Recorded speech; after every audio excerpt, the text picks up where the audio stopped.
भइल जब से मंटुआ से जुदाई हो। भइल जब से मंटुआ से जुदाई हो। किस टाइप का लड़का आपको पसंद है? देखिए मैं पूछे वाला बा।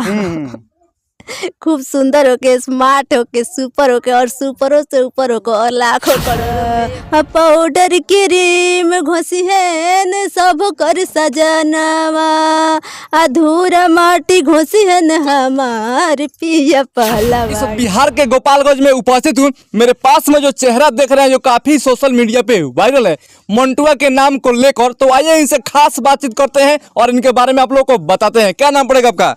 मनीषा कुमारी। मनीषा कुमारी। अच्छा ये बताइए, काफी दिनों से आप सोशल मीडिया पे चर्चा है मंटुआ का लेकर, मंटुआ कौन है? देखिए बॉयफ्रेंड रहे पर अब नहीं खे। अरे मतलब बावे, मतलब धरती पर बा, हमरा दिल में नहीं खे। धरती पर बाला मगर दिल में नहीं खन। हाँ। अच्छा कब से उनको जानती हैं आप? हो गई 6 साल पहले से। 6 साल पहले से। अच्छा आप लोग का मुलाकात कहाँ पे हुआ था? प्यार का शुरुआत कहाँ से हुआ था?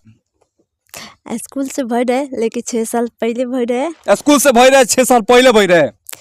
6 साल पहले से हमें उनसे प्यार था, हमें उनसे प्यार था, आज भी है और हमेशा रहेगा, आज भी है और हमेशा रहेगा। तुम रूठा ना करो नहीं तो मेरे जान चले जाती है। तुम रूठा ना करो नहीं तो मेरे जान निकल जाती है। तुम हंसते रहते हो तो एक बिजली से चमक जाती है।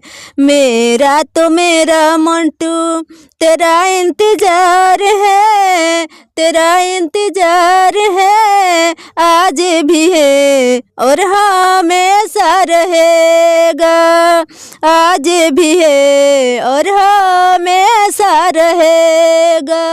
अच्छा आपके पापा जी क्या काम करते हैं? देखिए हमारे पापा जी कोनो काम ना करे नहीं, घर पे रहने और खेती बाड़ी करे नहीं। हमने बहुत गरीब परिवार से बानी सन। बहुत गरीब परिवार के हैं आप? बहुत। अच्छा शादी करना चाहती हैं आप? हाँ। अच्छा किस टाइप का लड़का आपको पसंद है? देखिए मैं पूछे वाला बा। खूब सुंदर होके, स्मार्ट होके, सुपर होके और सुपरों से ऊपर होके और लाखों करोड़ों में एक होके। अरे बाबा। इंजीनियर होके, कलेक्टर होके। अच्छा अच्छा। अच्छा मंटुआ जैसा ना होके। और सबसे मिला जुला के मतलब किसानी होके। सबसे बढ़िया हमरा किसानी लड़का चाहे किसानी आदमी मतलब बहुत पसंद आवेला कि मतलब किसान अधिकांश आपको पसंद है, किसान लड़के। पाउडर क्रीम घोसी है न सब कर सजनावा, अधूरा माटी घोसी है न हमार मंटू पहलवनवा। तो सबके ताला दो ताला मकनिए निकबा हो, हम कनिए निकबा सखिया रे, सखी हमरा मंटू के हर सखिया रे, सखी हमरा कुछ के पलनिए निकबा। पाउडर क्रीम घोसी है न सब कर सजनावा, अधूरा माटी घोसी है न हमार पिया पहलवानवा। पाउडर क्रीम घोसी है न सब कर सजनावा, अधूरा माटी घोसी है न हमार मंटू पहलवनवा। तो सबके ताला दो ताला मकनिए निकबा हो, हम कनिए निकबा सखिया रे, सखी हमरा मंटू के किसनिए निकबा।